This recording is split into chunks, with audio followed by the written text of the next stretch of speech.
Hare Krishna, Bhaimi ekadashi or the Jaya ekadashi katha narration.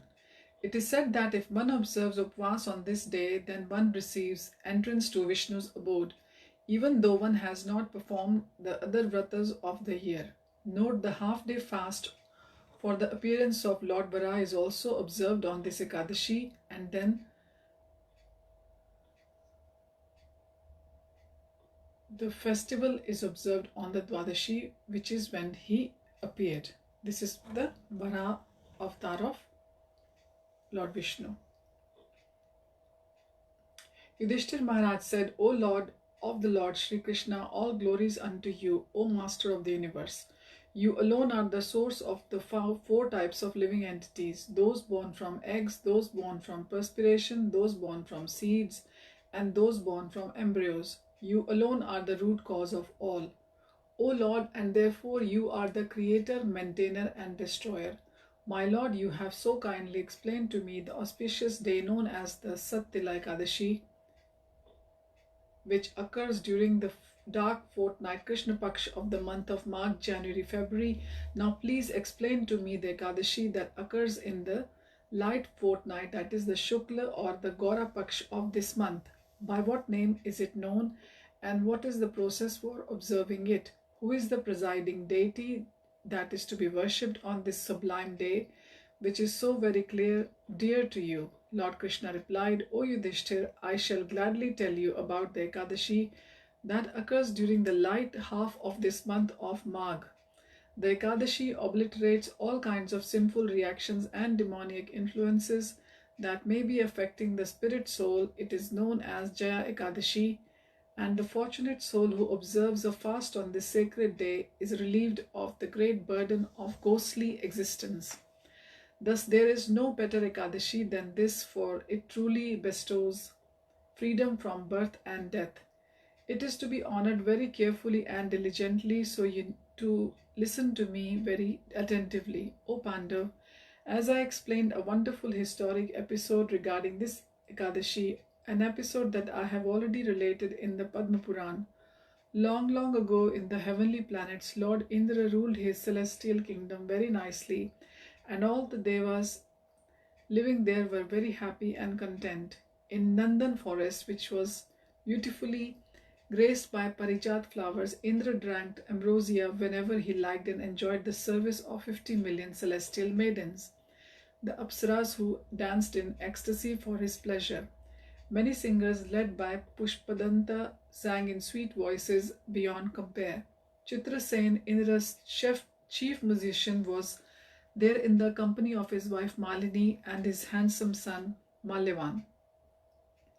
An Apsara named Pushpavati became very much attracted to Malyavan. Indeed, Cupid's sharp arrows pierced the core of her heart. Her beautiful body and complexion, along with the enchanting movements of her eyebrows, captivated Malyavan. O king, listen as I describe the splendidly beauty of Pushpavati. She has incomparably graceful arms with which to embrace a man like a fine silken noose. Her face resembles the moon. Her lotus eyes reached almost to her lovely ears, which were adorned with wonderful and costly earrings. Her thin ornamented neck looked like a conch, having 3 lines. Her waist was very slender, the size of a fist. Her hips were broad, and her thighs like the trunks of banana trees. Her naturally beautiful features were complemented by gorgeous ornaments and garments, and her feet was to behold newly grown red lotuses. Seeing Pushpavati in all her heavenly beauty, Malyavan was bewitched at once. They had come with the other performers to please Lord Indra by singing and dancing enchantingly, but because they had become so enamored with each other, pierced through the heart by the arrows of Cupid, lust personified, they were utterly unable to sing or dance properly before the Lord and Master of the heavenly realms. Their pronunciation was strong and the rhythm careless. Lord Indra understood the source of the errors at once. Offended at the discord in the musical performance, he became very angry and screamed, You useless fools, you pretend to sing for me while in a stupor of infatuation with each your offenses. Struck dumb by these harsh words, Malyavan and Pushpavati at once became morose and fell from the beautiful Nandan forest in the kingdom of heaven to a Himalayan peak here on planet Earth, immeasurably distressed and their celestial intelligence vastly diminished by the effects of Lord Indra's fierce curse. They lost their sense of taste and smell and even their sense of touch. It was so cold and miserable high on the Himalayan wastes of snow and ice that they could not even enjoy the oblivion of sleep.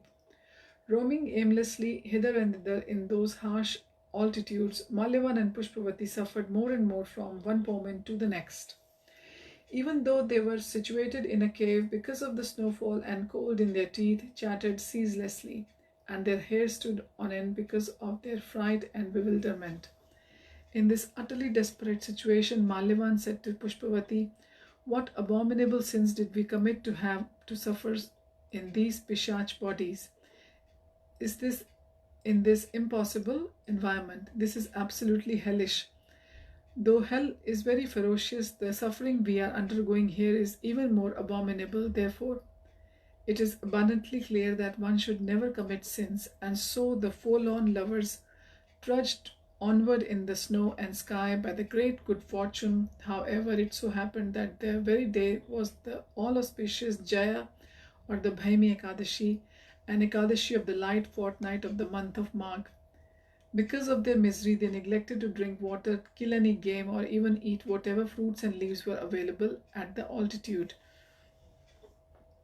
They unknowingly observed Ekadashi by fasting completely from all food and drink. Sunk in misery, Malyavan and Pushpavati collapsed beneath a peepal tree and did not even try to get up.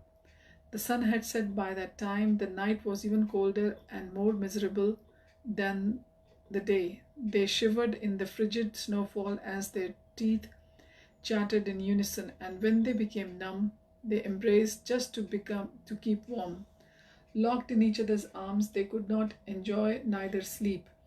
They suffered through the whole night under the powerful curse of the Dev Indra. Still, O Yudhishthir, by the mercy of the fast they had by chance observed on Jaya Ekadashi or the Bhaimi Ekadashi, because they had remained awake all night, they were blessed. Please hear what happened on the next day. As Dwadashi dawned, Malyavan and Pushpavati had given up their demoniac forms, and a Viman arrived on the spot for them. A chorus of heavenly denizens sang their praises as the reformed couple stepped into the beautiful aircraft and proceeded directly to the heavenly regions. Buoyed up by the good wishes of everyone, soon Malyavan and Pushpavati arrived at Amravati, Lord Indra's capital city, and then restored to their original status and forms so soon after he had cursed them to suffer as demons.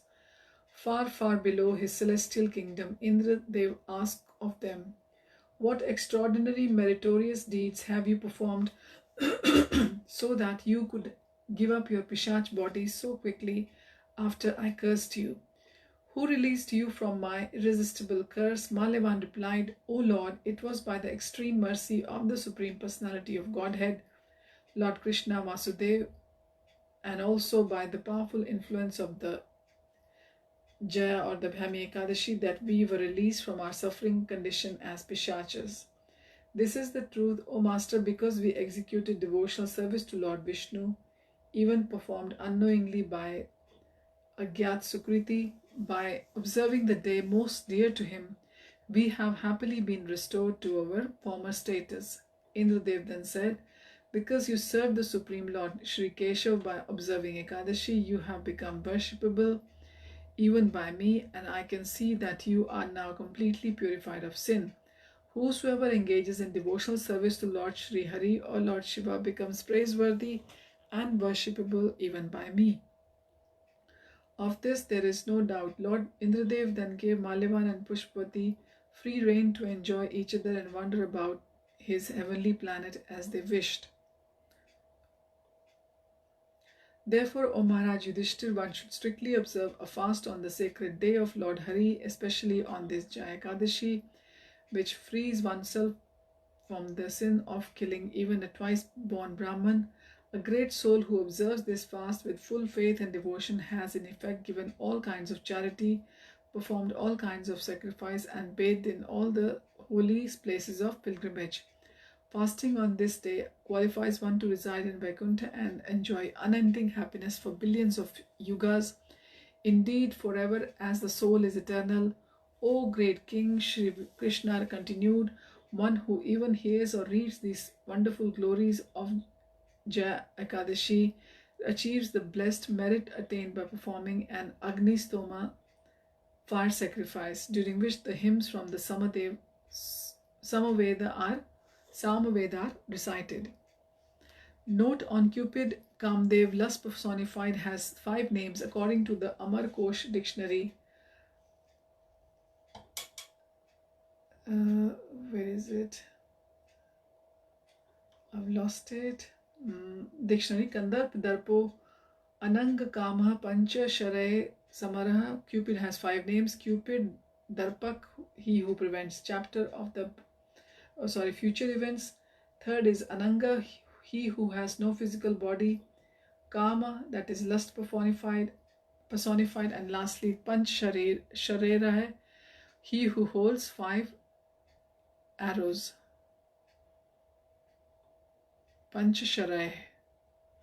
Kandarp, in the 10th chapter of Bhagavad-Gita, verse 28, Lord Krishna says, Parajansh Chasmi Kandarpa. Of course, for procreation I am Kandarp. The word Kandarp also means very beautiful. Kandarp appeared as Lord Krishna's son Pradyumna in Dwarka. Darpak, this name indicates that Cupid can perceive what is to take place and prevent it from happening, especially if he has to impede pure devotional service activity by alluring one's mind and forcibly engaging one in material sense enjoyment. Ananga, once when Cupid disturbed the meditation of Lord Shiva, that powerful Deva demigod burnt him, that is the Cupid, to ashes. Still Shiva gave Cupid the benediction that he would act in the world even without a physical body, like a ghost, Kama.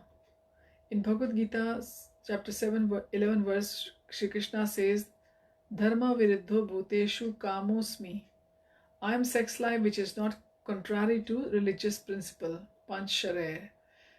The 5 arrows with which Cupid pierces the mind of a living entity are taste, touch, sound, smell, and sight.